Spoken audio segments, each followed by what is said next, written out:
প্রিয় দর্শক, আমন্ত্রণ জানাচ্ছি বাংলা ভিশনের প্রতিদিনের আয়োজন সংবাদপত্র ও সংবাদ মাধ্যমগুলোর শীর্ষ সংবাদ নিয়ে পর্যালোচনা ও বিশ্লেষণধর্মী অনুষ্ঠান ফ্রন্ট পেজে। আপনাদের সঙ্গে আছি আমি মামুন আবদুল্লাহ এবং আলোচনার জন্য আজকে স্টুডিওতে উপস্থিত আছেন অধ্যাপক ডক্টর এস.এম. শামীম রেজা, গণযোগাযোগ ও সাংবাদিকতা বিভাগ, ঢাকা বিশ্ববিদ্যালয়। স্যার, আপনাকে আমন্ত্রণ জানাচ্ছি। স্যার, আমরা আজকে আলোচনা যাব, তার আগে আমরা আজকে শিরোনামগুলো একটু দেখে আসি। দর্শক, আমরা আলোচনা যাবার আগে আজকের পত্রিকার প্রধান শিরোনামগুলো দেখে আসি। প্রথমে আমার কাছে আছে প্রথম আলো। প্রথম আলো তারা শিরোনাম করেছে নির্বাচনী দায়িত্বে অস্বীকৃতি ও অবহেলার সাজা বাড়ছে, সমাধানের পথ খুঁজছে 9টি দলের উদ্যোগ, জুলাই সনদ নিয়ে মত ভিন্নতা আছে, জামাত সহ 7 দলের বিক্ষোভ, পিআর ও গণভোটের দাবি, ঘর ছাড়তে বাধ্য হচ্ছেন ফিলিস্তিনিরা, নিহত ছাড়ালো 65,000। তারপরে আমার কাছে আছে আমার দেশ পত্রিকা। বিদেশি ঋণ বেড়ে $112 বিলিয়ন, হাসিনার আমলের 103 বিলিয়ন।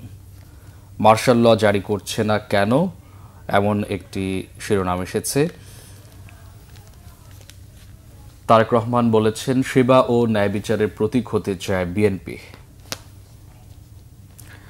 আমরা তার পরের সংবাদে যেতে চাই। দৈনিক ইত্তেফাক তাদের শিরোনাম করেছে প্রধান উপদেষ্টার একটি কথা দিয়ে নির্বাচনী দায়িত্বে অবহেলা ও অপরাধের শাস্তি বাড়ছে, এমন একটি শিরোনাম করেছে। মব সহিংসতার শেষ কোথায়? 6 মাসে 230 মব সহিংসতা, 13 মাসে নিহত 220, উদ্বিগ্ন 80% মানুষ, এমন একটি শিরোনাম করেছে। এবার 7 কলেজের শিক্ষার্থীদের আলটিমেটাম, সোমবারের মধ্যে বিশ্ববিদ্যালয় অধ্যাদেশ না হলে কঠোর কর্মসূচি। সমকাল তারা হেডলাইন করেছে নির্বাচনী দায়িত্বে অবহেলা ও অপরাধের সাজা বাড়ছে, উপদেষ্টা পরিষদের বৈঠক, নির্বাচন কমিশন সার্ভিস গঠন করা হচ্ছে, জাতীয় পরিচয়পত্রের তথ্য ভান্ডার প্রস্তুত ও সংরক্ষণ করবে ইসি, অমর 21 বইমেলা ডিসেম্বরে, 112,000 কোটি টাকার মাছ উৎপাদন করে ময়মনসিংহ, হেফাজত বিএনপির দিকে, ইসলামী 5 দল জামাত। এরপরে দৈনিক যুগান্তর তারা শিরোনাম করেছে রাজধানীতে 7 দলের পৃথক বিক্ষোভ সমাবেশ, পিআর ও জুলাই সনদের ভিত্তিতে নির্বাচন হতে হবে, জামাত। সমঝোতার পথে বাধা, গণভোটের দিনক্ষণ, জুলাই সনদ বাস্তবায়ন ও আইনি ভিত্তি নিয়ে তারেক রহমান বলেছেন তরুণরা চান বাস্তব সুযোগ, ফাঁকা বুলি নয়। দৈনিক মানবজমিন কুমিল্লায় মাইকে ঘোষণা দিয়ে 4 মাজারে হামলা, ভাঙচুর ও অগ্নিসংযোগ, ঢাকায় বিএনপির প্রার্থী তালিকায় আসবে নতুন মুখ। তারেক রহমানের আরও একটি শিরোনাম করেছেন প্রতিটি ভোটারের আস্থা নিশ্চিত করা আমাদের দায়িত্ব। কালের কণ্ঠ ভোটের হাওয়ার গতি কম, তারা লিখেছেন রাজনীতি বিষয়ে নির্বাচন কমিশনকে কিছু বিষয়ে অপেক্ষায় থাকতে হচ্ছে, ইসি আব্দুর রহমানুল মাসুদ। দলীয় স্বার্থের বাইরে এসে দেশের স্বার্থ রক্ষার কথা ভাবতে হবে, অধ্যাপক ডক্টর সাব্বির আহমেদ। 7,000 সদস্যের বিরুদ্ধে ব্যবস্থা নেওয়া হচ্ছে, তারেক রহমান বলেছেন। 7 দলের বিক্ষোভ সমাবেশ, জুলাই সনদের ভিত্তিতেই নির্বাচন হতে হবে, মাইকে ঘোষণা দিয়ে মাজারে ভাঙচুর, আগুন। দৈনিক কালবেলা তারা শিরোনাম করেছে নির্বাচন অনিশ্চিত হলে বাড়তে পারে রাজনৈতিক নৈরাজ্য। তারপরে তারা শিরোনাম করেছে জুলাই সনদের ভিত্তিতে সংসদ নির্বাচন দাবি, জামাত সহ 7 দলের বিক্ষোভ। তারা তারেক রহমানের আরও একটি হেডলাইন করেছে তরুণরা চায় বাস্তব সুযোগ, ফাঁকা বুলি নয়, ফেসবুক পোস্টে তারেক রহমান। বাংলাদেশ প্রতিদিন শিরোনাম করেছে বিলম্ব সিদ্ধান্তে অর্থনীতির ক্ষতি, 4 মাসের কর্মসূচি নিচ্ছে বিএনপি, নির্বাচনী চ্যালেঞ্জ ঘিরে দলের সামনে অর্ধ ডজন ইস্যু, তারেক রহমানের দেশে ফেরা, আসনভিত্তিক প্রার্থী চূড়ান্তকরণ, ইশতেহার প্রণয়ন, দেশব্যাপী গণসংযোগ। তারাও জামাত এবং আরও কয়েকটি দলের যে সমাবেশ সেটি নিয়ে শিরোনাম করেছে। খুঁটিনাটি অসঙ্গতিতে ঝুঁকি, এমন শিরোনাম করেছে দেশ রূপান্তর। বিএনপি নেতাকর্মীদের থামানো যাচ্ছে না, সারা দেশে 1.5 শতাধিক নেতাকর্মী নিহত, কোনো ছাড় দেওয়া হচ্ছে না, সালাউদ্দিন আহমেদ বলেছেন। তৃণমূলে এখন ভয়াবহ অবস্থা, অধ্যাপক দিলারা চৌধুরী। তারা আরও একটি শিরোনাম করেছে এনবিআরের একটি ইসির 2 আসন সংস্কারে অনুমোদন। নয়া দিগন্ত শিরোনাম করেছে বিদেশি ঋণের অস্বাভাবিক বৃদ্ধি, তারা একটি জিএফএক্স করেছে, সেখানে তাদের ডেটাগুলো দিয়েছে। ইসি সংক্রান্ত দুটি আইনের সংশোধন অনুমোদন, বাংলাদেশের জনগণের কাঙ্ক্ষিত ভবিষ্যৎ গড়ে তোলা সম্ভব, তারেক রহমান বলেছেন। প্রধান উপদেষ্টা শিরোনাম করেছেন তারা বাংলাদেশ ও চীন হাতে হাত রেখে এগিয়ে যাবে, সংবর্ধনা অনুষ্ঠানে প্রধান উপদেষ্টা বলেছেন। দৈনিক ইনকিলাব শিরোনাম করেছে বিভিন্ন মন্ত্রণালয়ের সংস্কারের তালিকা তৈরির নির্দেশ ডক্টর ইউনূসের। জাতীয় উলামা মাশায়েখ সম্মেলনে আলেম ওলামাগণ বাতিল মতবাদের সাথে জোট নয়, এমন একটি শিরোনাম করেছে। জনগণের আস্থা পুনর্গঠন করতে চায় তারেক রহমান, এমনটি বলেছেন। দৈনিক বণিক বার্তা ক্যান্সার শনাক্তের 3 ধরনের যন্ত্রের সবই অচল, জাতীয় ক্যান্সার গবেষণা ইনস্টিটিউট ও হাসপাতাল নিয়ে তারা এমনটি শিরোনাম করেছে। তারা আরও একটি শিরোনাম করেছে নাহিদ ইসলামের জবানবন্দি, ডক্টর ইউনূসকে সরকার প্রধান হওয়ার প্রস্তাব দেওয়া হয় শেখ হাসিনা পালানোর আগের দিন। তারা একটি শিরোনাম করেছে অমর একুশে বইমেলা এবার ডিসেম্বরে। The Daily Star on Friday তারা করেছে EC gets greater powers under amended laws. News তারা শিরোনাম করেছে EC service to be set up, NID to remain under EC. Sir আমাদের কাছে এই ছিল আজকের শিরোনাম। বেশিরভাগ শিরোনামই স্যার দেখেছেন যে কয়েকটা কমন বিষয় নিয়েই তারা শিরোনাম করেছে। গতকালকে স্যার রাজধানী ঢাকা শহর তো ইদানিং হয়ে যাচ্ছে আপনার জনসমাবেশের, জনদাবি, জন আকাঙ্ক্ষার শহর হয়ে যাচ্ছে, সাধারণ মানুষের ভুক্তভোগী। স্যার আপনি জানেন কিছুদিন আগে পলিটেকনিক ইনস্টিটিউটের ছাত্ররা রাস্তা অবরোধ করলো, সারা দেশে তাদের পলিটেকনিকের ছাত্ররা আছে, সারা দেশে একটা অচল অবস্থা তৈরি হয়েছিল। আবার 7 কলেজ আলটিমেটাম দিয়েছে। স্যার তার আগে যদি আসি যে পিআর পদ্ধতি নিয়ে বেশ সরগরম অবস্থা চলছে বর্তমানে, এবং গতকালকেও কয়েকটি দল মাঠে নেমেছে। তারা এর মধ্যে জাতীয় ঐক্যমত্য কমিশনে স্যার আলোচনা এখন পর্যন্ত কোনো সমাধান আসেনি। স্যার এই মুহূর্তে আসলে পিআর পদ্ধতি নিয়ে আলোচনাটাকে কিভাবে দেখছেন আপনি? আপনি শুরুতে দাবি দেওয়ার শহরের কথা বলছিলেন। জি স্যার। অন্যদের দাবি আদায় আর এই মুহূর্তে ঐক্যমত্য কমিশনের আলোচনা চলাকালে বেশ কিছু দলের অবরোধ কর্মসূচি বা প্রতিবাদ কর্মসূচি সম্ভবত একভাবে দেখার সুযোগ নেই। আগের যেটা সেটা নিয়ে তো আমরা অনেক রকম আলোচনা করছি যে এই সরকার দায়িত্ব নেওয়ার পরে শত শত দাবি, এবং সম্ভবত এমন কোনো পেশাজীবী গোষ্ঠী নাই যে একবার হলেও মাঠে নামেননি বা দাবি আদায়ের চেষ্টা করেনি, বাকিরাও হয়তো প্রস্তুতিতে আছেন। আর যেহেতু রাজধানী একটাই, আমাদের প্রাদেশিক আর কোনো রাজধানী নেই বা প্রদেশ আমাদের নাই, আমরা এক কেন্দ্রিক, এবং শহরও রাস্তাঘাট অর্থে ওই অর্থে খুব বিস্তৃত হয়নি বহু দশকের মধ্যে। নির্দিষ্ট কিছু জায়গার মধ্যে আমাদের দাপ্তরিক কাজকর্ম সীমাবদ্ধ, অর্থাৎ যে কোনো একটা জায়গা আটকে গেলে তো পুরোটাই আটকে যায়। এর একক কোনো সমাধান আমাদের কাছে নেই। তবে আমার মনে হয় যে একটা নিশ্চয়ই পথ বের করা দরকার, যে দাবির আর কোনো দাবি দেওয়ার আর কোনো বিকল্প আছে কিনা, যে অন্য কোনোভাবে দাবি দেওয়া যায় কিনা।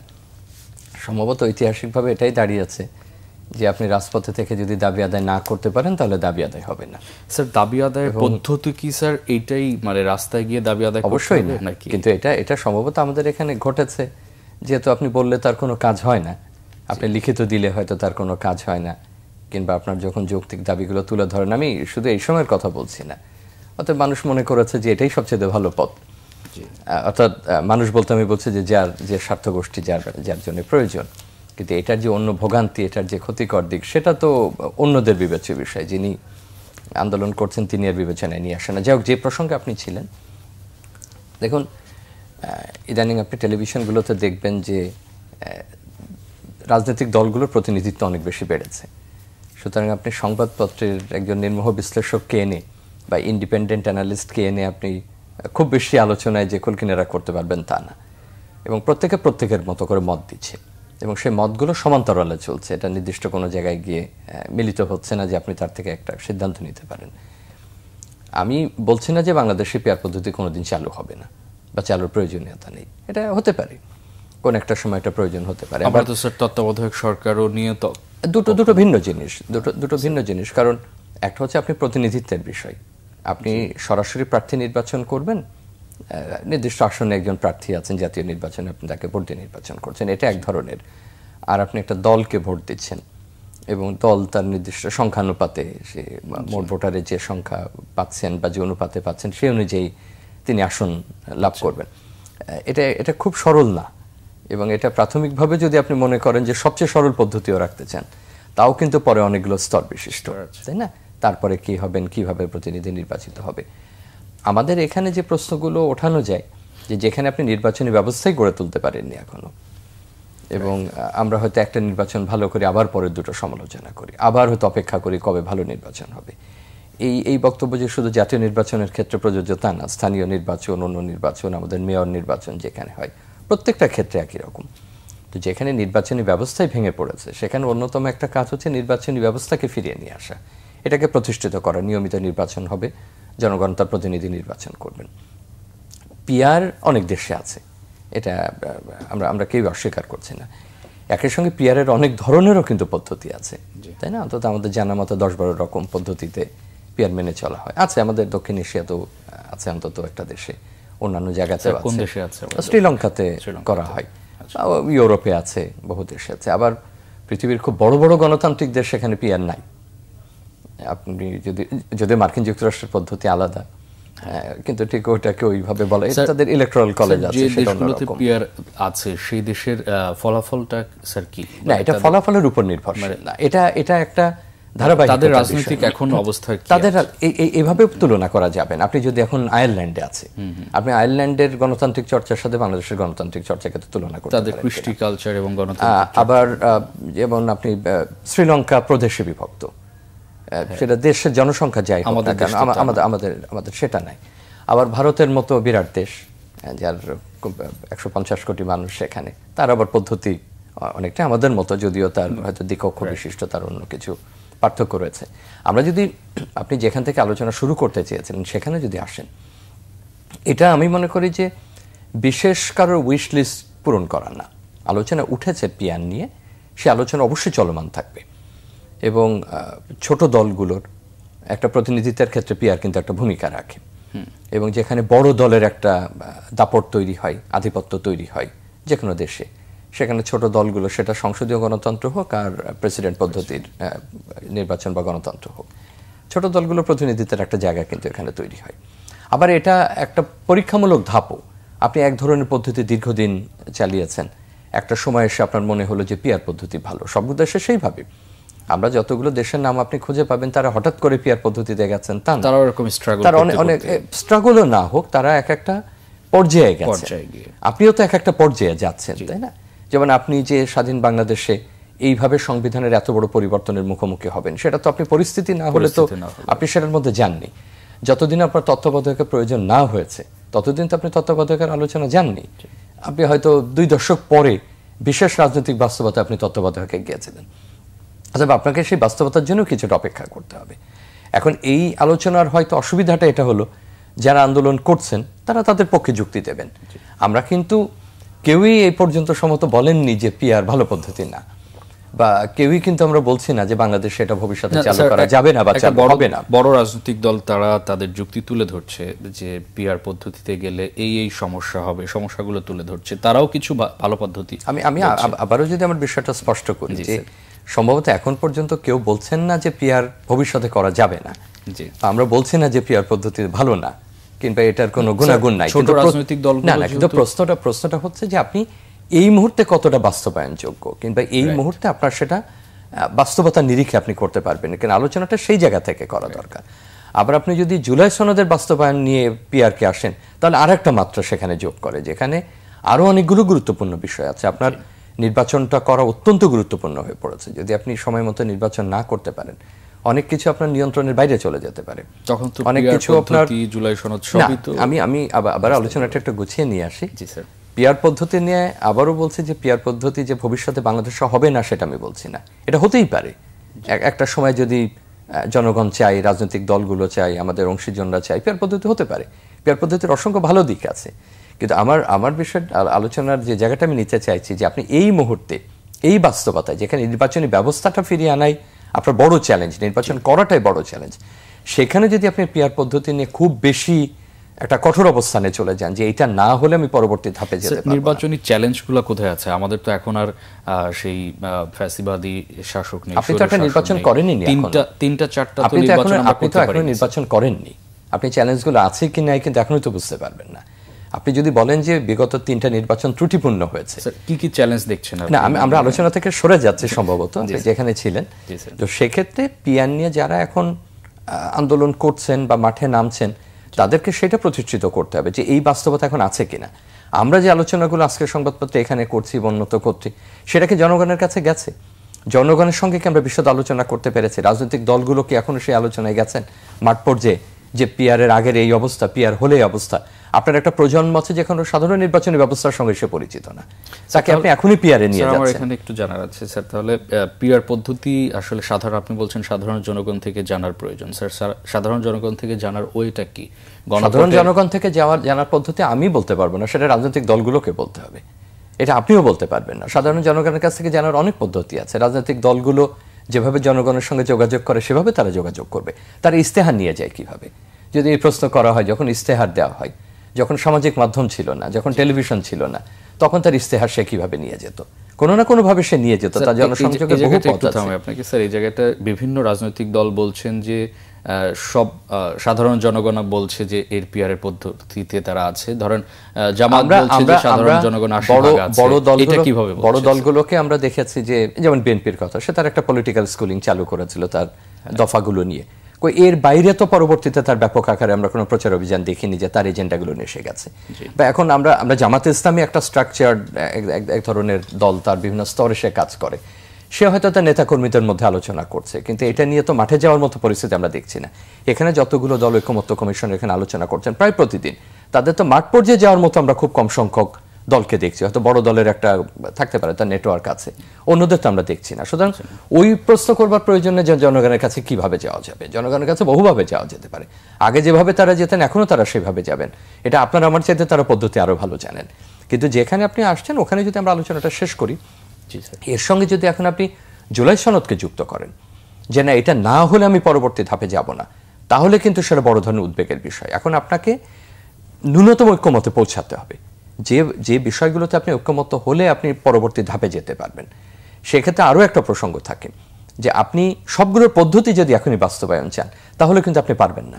এখানে তো আমরা 3-4টা জায়গায় আটকে যাচ্ছি। আপনি যদি তাদের 7 দফা দেখেন, আপনি এখন লেভেল প্লেইং ফিল্ড বা অন্যান্য এই আলোচনা করে আপনি কুলকিনারা পেতে পারবেন না। কিন্তু আপনি যে 3টা বা 4টা জায়গায় আটকে যাচ্ছেন, সেটার পদ্ধতি নিয়ে যদি আপনি আলোচনা শুরু করেন তাহলে আপনি আগামী কয়েক বছরেও এই পদ্ধতি নিরসন করতে পারবেন না বা একমত হতে পারবেন না। সুতরাং আমার এই ক্ষেত্রে আলোচনার সারাংশটা এরকম যে যারা পিয়ার নিয়ে এখন কথা বলছেন তাদেরকে ওই জায়গাটা এক ধরনের আমার মনে হয় যে একটা দায় তৈরি হয় যে এই মুহূর্তে এই বাস্তবতায় পিয়ারটা আমরা বাধ্যতামূলকভাবে চাই কিনা, এবং সেখানে জনগণের অংশীদারিত্ব কতটুকু প্রতিষ্ঠিত হবে, জনগণ কতটুকু এর সঙ্গে একমত হচ্ছেন। শুধু তো রাজনৈতিক দলগুলো ঢাকা ঐকমত্য কমিশনে বসে একমত হলে হবে না, বা আপনি আমি একমত হলে হবে না। আপনি আমি হয়তো জানি বা বুঝি, বাকিরা সেটা বোঝেন না বা বাকিরা সেটা জানেন না।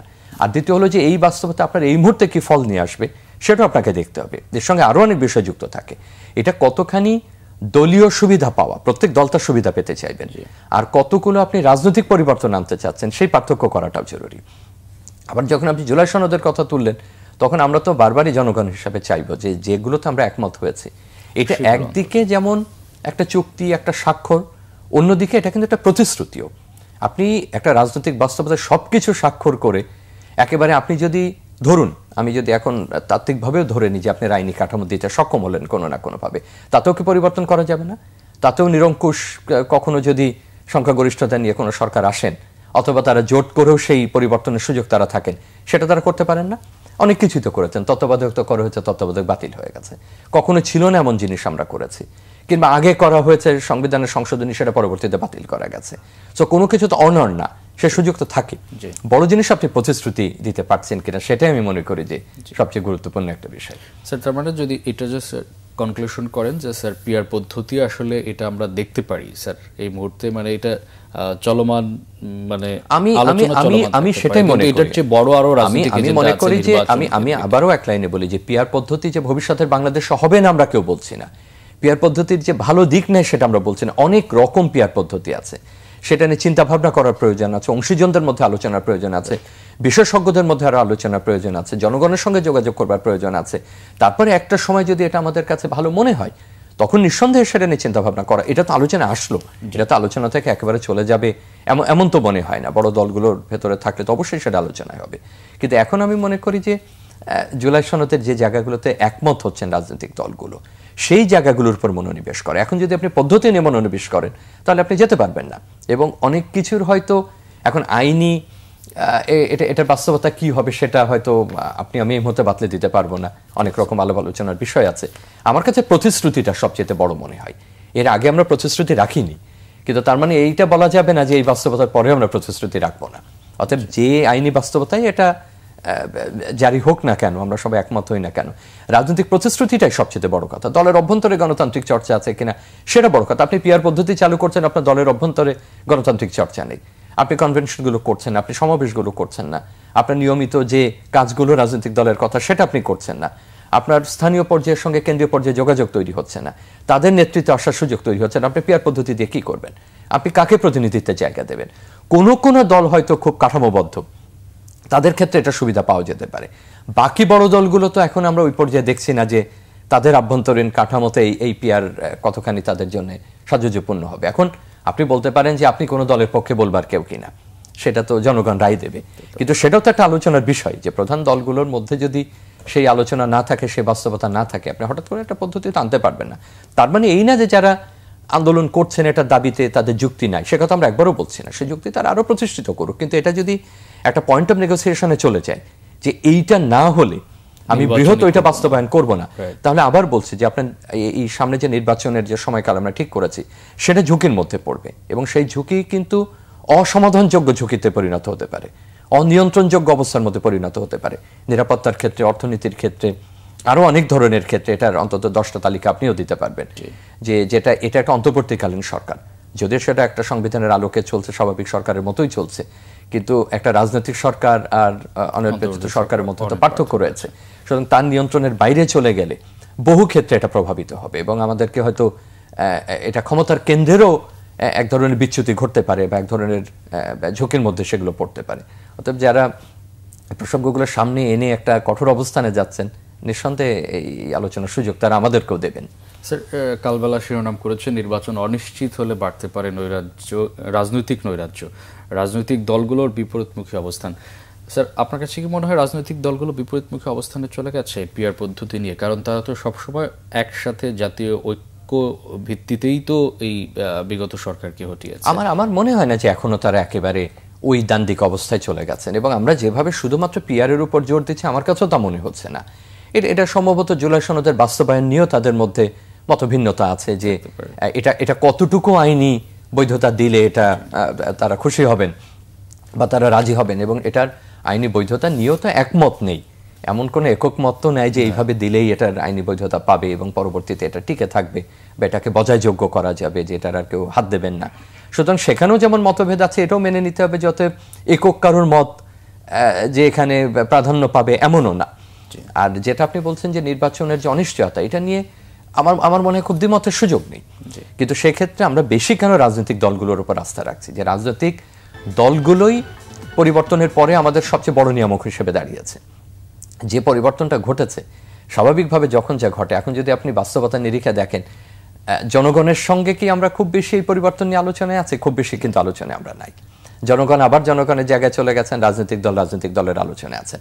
কেউ হয়তো দ্বিমত পোষণ করবেন, রাজনৈতিক দল বলবেন না আমরা তো সারাক্ষণ তাদের সঙ্গেই আছি, আমরা তো আলাপ করছি। একটু আগে আপনি প্রশ্ন করছিলেন যে কি করে জনগণের সঙ্গে যোগাযোগ করবে, তো আমি তো অনেক দলকে দেখি যে পুরো সময় টেলিভিশনে তাদের দেখতে পাই, নেতা কর্মীদের বৃহত্তর সবসময় টেলিভিশনে দেখছি। তারা যে কখন জেলা পর্যায়ে যান, কখন উপজেলা পর্যায়ে যান, তাদের কার্যক্রম কিভাবে চলে গণমাধ্যমে প্রতিনিয়ত দেখছি যে অনেক দল আছে যে যাদের ঢাকার ভিত্তিক একটা ভবনেই তাদের অফিস খুঁজে পাওয়া যায় না।